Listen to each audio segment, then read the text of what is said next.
Welcome to Truth Quest. If you are striving to balance earthly challenges with a heavenly perspective in areas like business, family, relationships, money, and personal growth, you have found your community.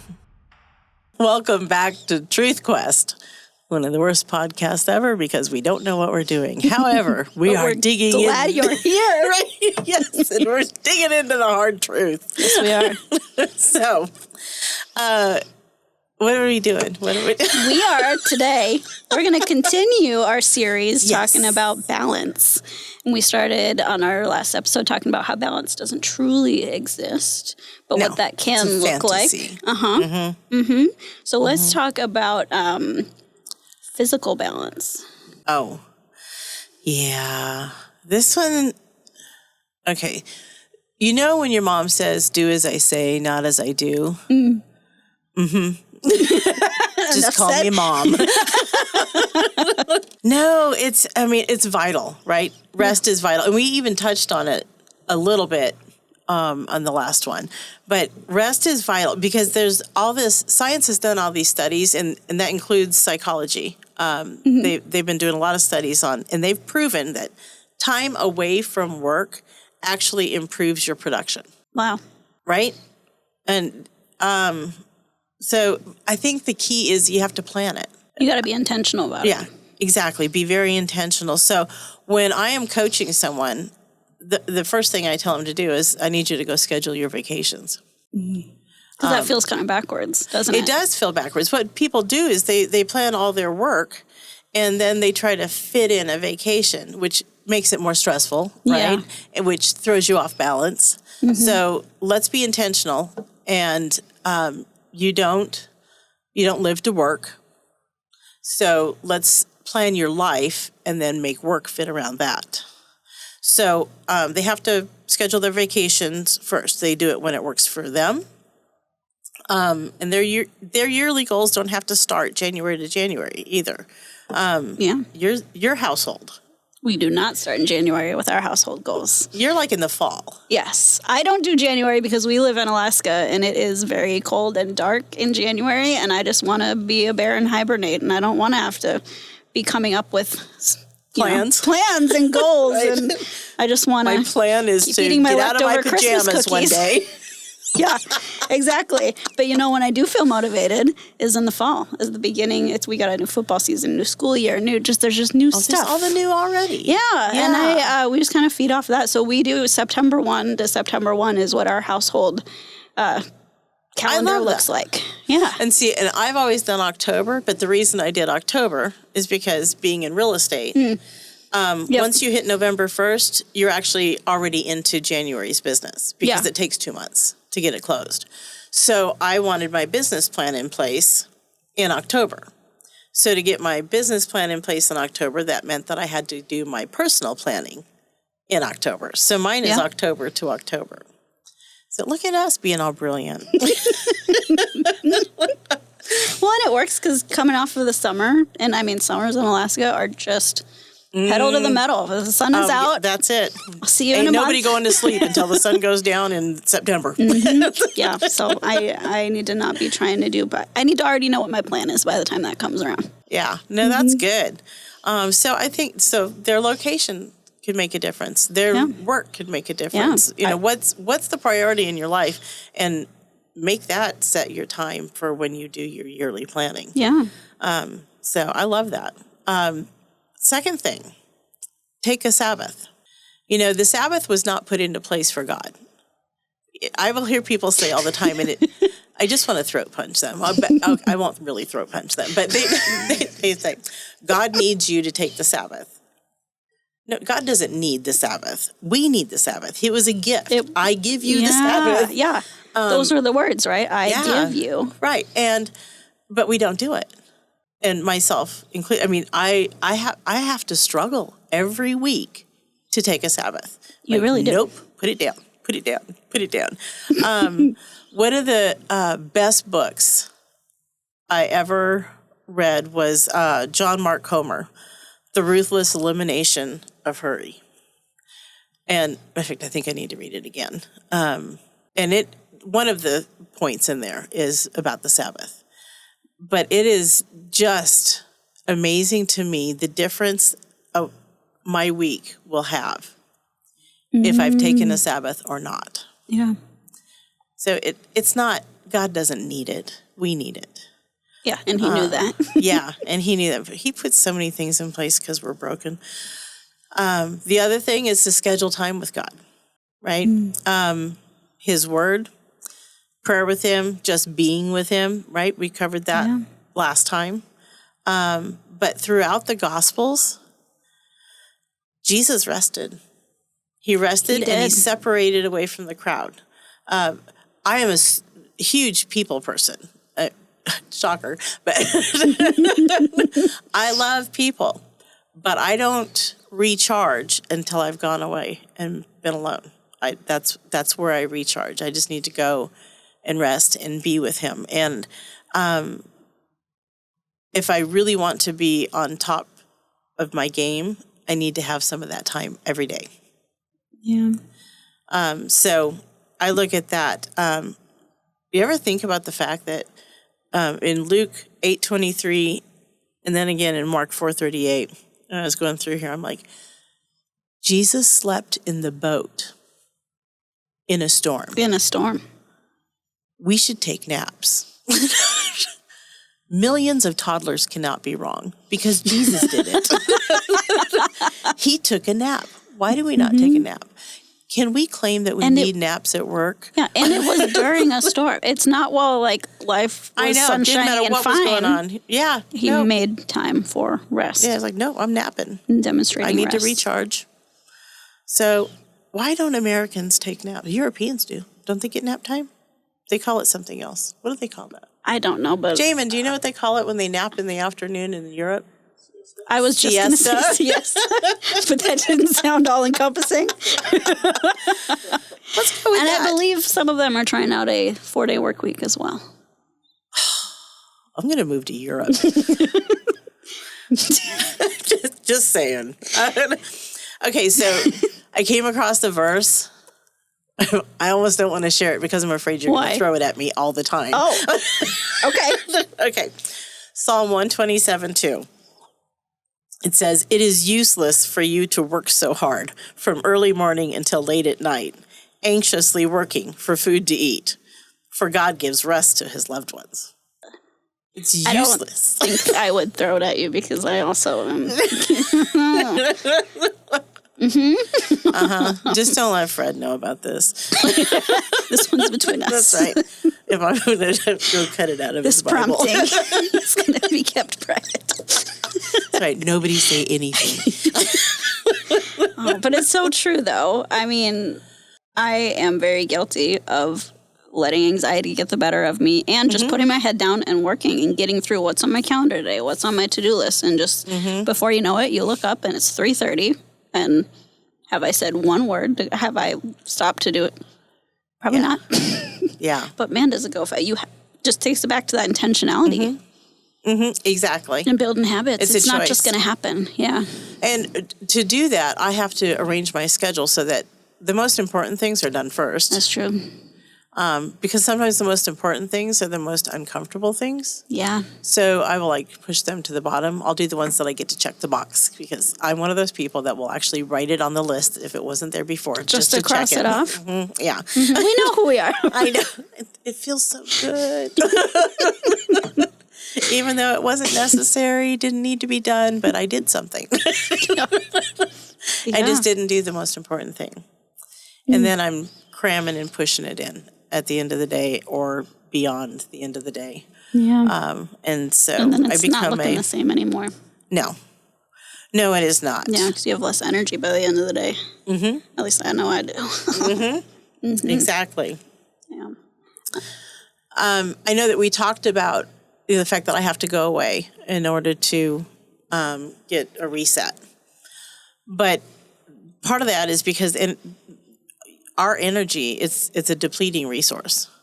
So everybody has some way that they refuel. Yeah. But you take the time to figure out what that is. Some people do refuel with people. Like, Yeah. if they get around a lot of, fine, go have a party, right? And refuel that Go way. have dinner with some friends. Go, Yes, yeah. right? So whatever way it is that you refuel, you need to do that, because this is, that, even though it looks like it's very busy, that is kind of rest for that person. Oh, absolutely. Because they're just not working. And you know how horrible would it be if you were like a people person, but you were stuck in a little cubicle all day long? That They sounds would pretty rough. really need to go out. Yeah, they If should. you are a cubicle person, go find your friends.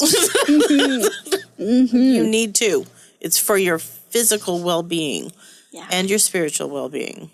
2 birds, 1 stone. Right? Love it. Yeah. But part of that study is they figured out that if we get physically run down, either from tired or sick, I mean, anything, our body's immunity does drop. Yeah. And we become cranky, we get critical, we get negative.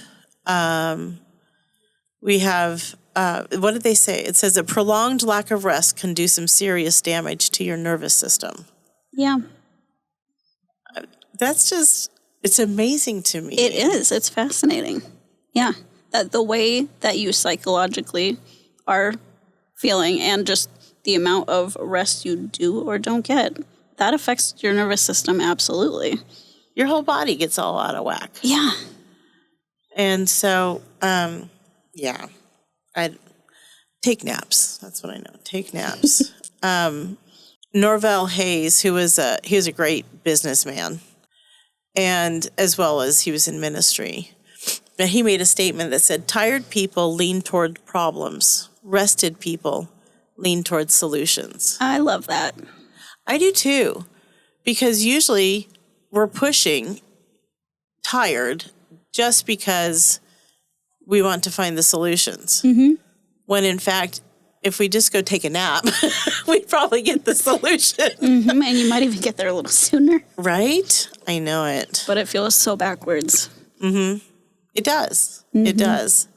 And then you had made a comment to me when we were putting this together that we have a hard time loving others, which makes it hard to love us when we are run down, physically run down. When we are cranky, when we are, at the end of our rope, so to speak. Yeah, yeah. And if we're hard to love, you said something like, don't be a porcupine. Don't be a porcupine? That sounds right. Yes. Jamie says, don't be a porcupine. Yeah, I have to apologize to my husband a lot of things that I will say out of being run down, out of being sore. If I got Me tensed too. Or just, I'd have to apologize and be like, I'm sorry for being a porcupine. I did not mean what I said. I was just hungry and I just needed. I'm just hangry. I'm hangry. But that was the best way to explain it, because I don't feel like I am inflicting any, but I do have this like invisible force field that I've built up around me with my negativity. When I am too drawn thin. Just so you know, I'm gonna go ahead and get stabbed, and I'm gonna hug you through that. You little porcupine. Thank you for risking yourself. I would risk myself. Thank you. So another point to note is that your flesh and spirit are competing against each other, right? So we're talking about getting physical balance for our spiritual lives, but our flesh and our spirit are competing. And so we actually have to discipline our flesh so that it benefits both our body and our spirit. Does that make sense? Yeah. I know that it's really hard as a new believer. You know, I see a lot of new believers struggle with this because it's not what they know. Yeah. Well, because everything is brand new. Yeah. Everything spiritually is brand new. Yes, yeah. But their flesh is old. I mean, they might not be physically old, but you know what I'm saying. Yeah, Their flesh knows how to be flesh. It's familiar, yes. It's your mind and your heart learning how to work with the spirit that is so brand new.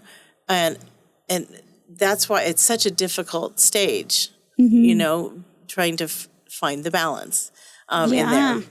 and to beat it into submission. I mean, what was it? Galatians 5:17 said the sinful nature wants to do evil, which is just the opposite of what the Spirit wants. And the Spirit gives us desires that are the opposite of what the sinful nature wants. These two forces are constantly fighting each other, so you are not free to carry out your good intentions.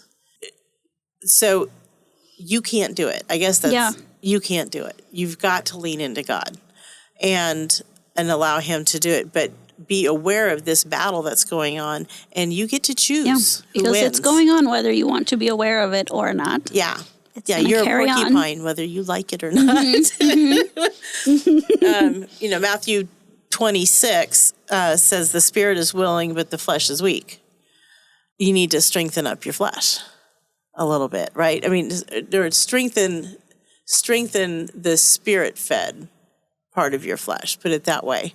Because on its own, your flesh is weak. But if it's infused with the Spirit of God, now you can withstand a whole lot more. Yeah. I came across a lot of these, like Romans 7:18. I desire to do what's right, but not the ability, right? Even Paul. I really want to. I know. Yeah. I wanted to be this great person, but I keep wanting to throat punch them too, right? The battle. It's real. It's real. It is. But one of my favorite, it said in 1 Corinthians 9, says 9:27, I discipline my body like an athlete, training it to do what it should.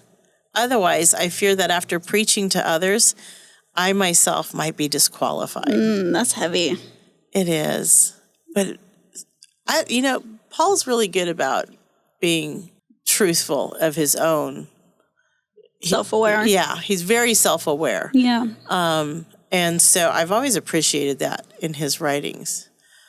But an athlete, we all know I'm not an athlete. Neither am I. No, you won't find one photo of me on any kind of athletic team. But I did give birth to some. That's something. Right?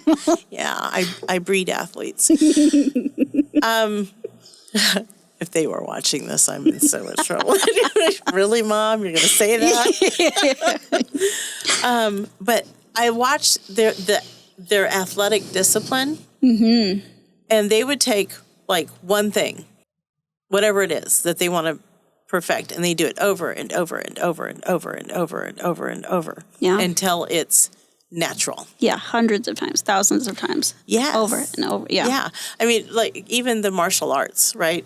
Wax on, you know what I'm saying?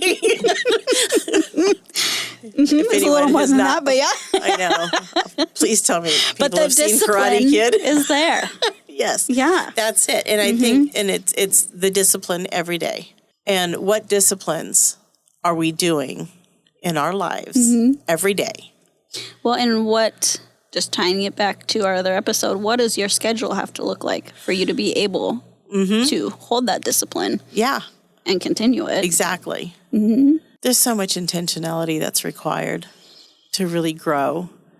And in that growth comes your balance. Yeah. Because the fantasy of balance is just that. It's a fantasy, but it's not an impossibility. No. You can keep it under control. It's never going to be balanced, but you can keep it under control. But all of it is a choice. Yeah. That is the good news and the bad news, I guess, depending on how you're looking at it. Because then it means it's a call to action. It's gonna take something. You can't just sit back and expect it to happen for you. You're gonna have to be intentional and step into whatever that, make some changes, probably. Right. But just like an athlete, you can't sit and eat bonbons on the couch or Cheetos or whatever it is you want to eat on the couch and expect to step into a marathon. Right? Yeah. Unless you're Jacob. Jacob does that once. Anyway. Well, he's the exception, not the rule. I know, he is. So I can never use that as an example. But there's other things, to talk about the discipline of the flesh. Yeah. There's other parts, like the disciplining the tongue. Right. That's it's not just necessarily what you're doing with your time, but yeah. No, not at all. James 3:8 and 9. But no human being can tame the tongue. See, it takes God to tame the tongue. It is a restless evil full of deadly poison. I might have lived that out. With it, we bless our Lord and Father, and with it, we curse people who are made in the likeness of God. Man. From the same mouth come blessing and cursing. My brothers, these things ought not to be so. But they are. But they are. Uh-huh. I think, we have to ask God to do it. There's just no other way. I think you know this. Fred once told me that I was the meanest person that he'd ever met.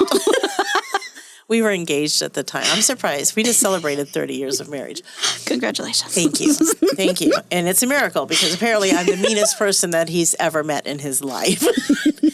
And I stomped out of the room because I was a little upset about this. And I went to a friend's house. We were living in Texas at the time. And I went to a friend's house and I stomped into her house. I'm like, Fred just told me that I am the meanest person he ever met. And she goes, well, sugar, you are.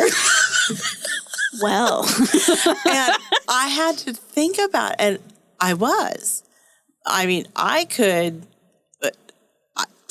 just slice a person to pieces with my sarcasm. I was mean. I really was mean. And it wasn't until I gave it up and said, God, I cannot tame this tongue. It's faster than my brain. Yeah. And that's what I realized. It would come out of my mouth and then I would go, oh. Yeah. And I had to allow God to tame it, or it would have never been done. Nobody ever told you that, though, huh? You're always the nice one. How come everybody sees you as the nice one, but I know what's behind the scenes? Yeah, you do. I don't know how I've gotten that rap. If you ask my younger siblings, they'd probably attest that I wasn't the nicest. I should interview your siblings. That'll be a fun one. Go for it. I got nothing to hide. Not from them, at least. They won't talk out of fear. Are you kidding? She'll hunt me down. Good luck finding them. The other thing that I think that we have to discipline is basically any excessive behavior. Because there's all types of excessive behavior. There is eating, spending, laziness, drinking, whatever it is. If there is something that is excessive behavior that you don't have control over. Something that's filling up a lot of your schedule just naturally. Yeah. Then there's something else that you need to get in line with discipline. So basically the bottom line to all of this is balance requires discipline. Yeah. It's our mindset, it's our environment, it's our habits, our physical beings. Submit all of it and then make it a priority to keep submitting it every day, like the athlete, every day, submit it. Balance will never be a one and done thing. It just won't. It's an ongoing choice to keep that pendulum and to keep it small. Yeah. So I think that's it. That's all I got. But I want to thank you for joining our journey to find the hard truth about balance. We'll keep sharing what we learn. And if there's a path that you'd like us to follow, let us know what it is. We're all about going on a path with Jesus. Yeah. So feel free to let us know. Oh, before you do that, though, like and subscribe at the bottom. If you would. Exactly, if you would. And join us next time when, who knows what we're going to be talking about. I don't even know what we're going to talk about. We'll talk about something, though. Whatever it is that God is teaching us. In the meantime, try to find a little bit of a lower swing on your pendulum of stress and balance. And as you go about your day, try to sprinkle a little grace. That includes for you. Yes. Even if a little is all you've got. Have a great day. As we conclude this episode of Truth Quest, we invite you to be a part of the conversation. Send in your questions, thoughts, and reflections. Don't forget, like, follow, and subscribe to stay updated on our journey together. Until next time, may you continue to seek truth with courage, and remember to sprinkle a little grace, even if that's all you've got.